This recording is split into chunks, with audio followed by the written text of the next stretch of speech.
Hi, it's Crafty Chica, and I'm going to show you how to make a mosaic frame. Not just any mosaic frame, but one that has all kinds of glorious little items on it. So we're starting with an MDF frame. Any kind of wood frame will work, and tacky glue. This is my glue of choice when I do my mosaics. This is my box of goodies. I have everything from broken tiles to glass pebbles, little tiny gems, and of course glitter tiles. And I can't just leave it at that. This is a little sidebar note to this video. I like to make a lot of my own ceramic pieces for my mosaics, and here I'm making a rose.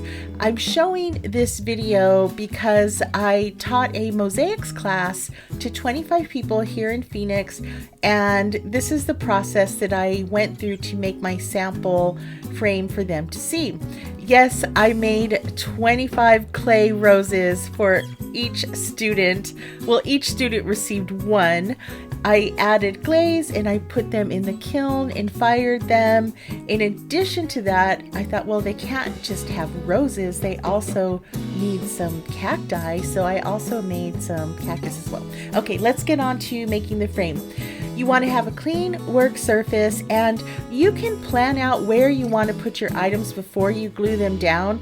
I just kind of went for it. I just went with the flow, working section by section, starting with the bigger pieces first and then filling in with smaller pieces. A general rule of thumb is a good distance is about 1/8 of an inch or less. Of course, it all depends on your preference. If you're doing a bigger project with bigger pieces and peaches, you can go further. If you're using a lot of really neat little objects, you want them to show up, so just push them together as close as you can. Let it dry for 24 hours and then it's time to grout. I picked up this unsanded grout at the home improvement store, and I washed out a cottage cheese container to mix it up. Put on a mask and safety goggles, and I used 1/2 cup of grout with 2 tablespoons of water. Mix it up until it's like creamy peanut butter. Add a little more water if you need to. You want to put gloves on for this part because you don't want it to get all messy. You also want to make sure you have your mask because this grout is very fine powder. And just start smearing it on. Use your fingers to push it into all of the grooves. Now here is a tip. If you're working with uneven pieces like I have here, you really have to go in and pay attention that you get everything covered. If you are breaking thick tiles that are higher than everything else, you need to be careful that you don't cut yourself.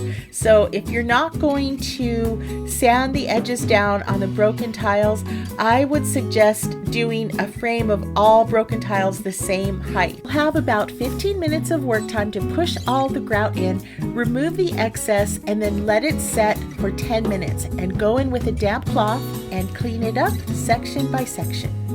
I would step away for a minute, come back, spray it with water, and then go in with a damp cloth and just keep wiping everything down until you get into all of the grooves and everything looks good. You can even use a little toothbrush if you need to get into the little tight spaces. And after this, you want to let it dry for another 24 hours. And then you're good to go. You can put whatever kind of picture inside of there. I found this little print that I had made from a painting. I thought it would be a cute contrast to the busyness going on to have one solid picture. Well, I hope you like this project. Let me know if you're into mosaics. You want me to do another video about this? I certainly will. Thank you for watching. Don't forget to like, share, and subscribe. And check out craftychica.com for even more awesome crafty ideas. Thanks, guys. Bye-bye.